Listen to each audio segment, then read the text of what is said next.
right, next up, you're gonna take a look at how to set boundaries in your business with your kids. Okay, so this is really gonna determining how the ages of your children. Let's just face it, right? Everyone's at different stages, but regardless, you still need to set boundaries. And what does that look like for you? Does that mean hiring out a babysitter at certain times when they're younger? Does that mean fitting it in the nooks and crannies during nap time and all the rest?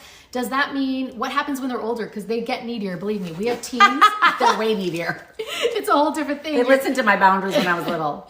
Yeah. I mean, when they were little, not me. Exactly. So for me, this was something that when I started our online business, first off, it was in 2015, I sat down with my family and said, Kate, this is different. I'd always worked, we've had businesses out of our home. I have a hair salon. She has multiple businesses. And those were select times, but this was different. How are you going to incorporate an online business? We had to talk as a family saying, hey, when mommy's, busy or doing these things or on a Zoom call or working her business, I need you to step up because this is what happens when we do well in our business. We get to go on trips. We get to do things. I made it exciting for them and twisted that around. Yeah, you did. And they knew, mom's on a work call. Let's do this because that in turn... We want to go on this trip. Yeah, and they knew it and they were thankful. And that was a conversation that we had. And I really worked with my kids. Again, setting clear expectations and having those conversations. I just believe that so many relationships wouldn't fail. Yeah, I really believe clear expectations are a huge key in relationships. I want to talk a little bit about, I was a homeschooling mother, and so it looked very different for me. My kids didn't go away for the day, so I had my children with me all the time. And for me, that helped me because, and I thought it was actually easier to homeschool. Because one of the things, if you're a homeschooler, have you noticed your kids they can come to you at any time. You can be accessible at all times. They need to learn respect. And so we had times when we had questions. So it was like, now we're all going to work for whatever amount of time it was, depending on their age. Let's all work. And then at the end, we can have a little discussion or question time, and then let's work again. So for me, it helped me to be focused and not all over the place. Because one of the things when people work from home, or one of the biggest sabotagers, is the boundary thing, right? And they're trying to fit it in everywhere, but yet they're getting nothing done.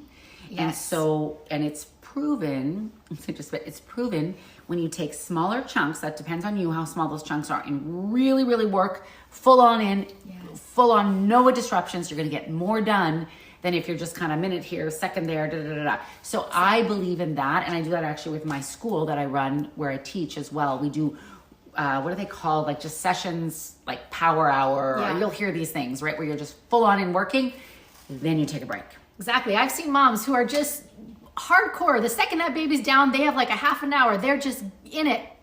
So I think it's so important. Take this next time to figure out who you are as a person. She loves getting up early in the morning before her kids are up. She'll spend a few hours. That is not when my brain works. Right. So take this time to really assess when in your day with your kids, how this looks, how this works, when you fit it in, how you work best. Yeah. And when you have this in your head, you're not going to just go blindly. I think people just jump into it, right? It's important. I think people just jump into it and they're going to try to just explode their business, and yet they're going to leave feeling so frustrated unless they have a clear idea going, no, I don't work good in the morning, or I'm waking up before my kids wake up.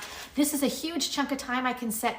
Really get to know yourself. What is your preferred? When does your brain spur on the most creativity, energy? And then how can you work around your kids? Yes, and we have to remember, we work so we can spend time with our kids. Absolutely. And sometimes that gets backwards. I've had mothers text me and say how bad they feel about how much they were on their phone when their kids were little. I don't feel like that at all. I was very clear with my boundaries in that way. And it made me more intentional when I was with my kids, because I still had something that I was doing for me. Because everybody needs different levels of that, right? I need to work a lot.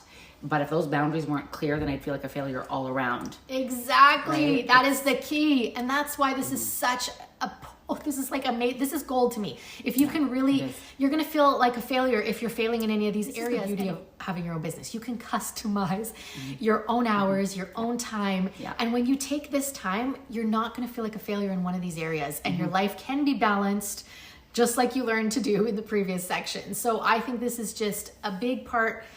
Don't overlook it. Don't rush through it. Really, you're going to set yourself up for success and feeling like you're successful, because I also think a lot of people at home feel like it's never enough.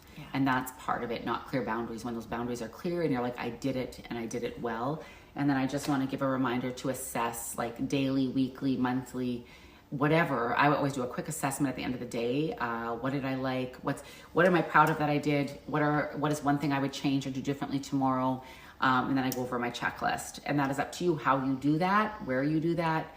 But it is so, so important. And I want to say again, the number one thing that is different between someone that's successful and someone that isn't is that they assess what they're doing more often than the person that isn't. And you are doing that right now, taking this course. Get to writing. You're amazing.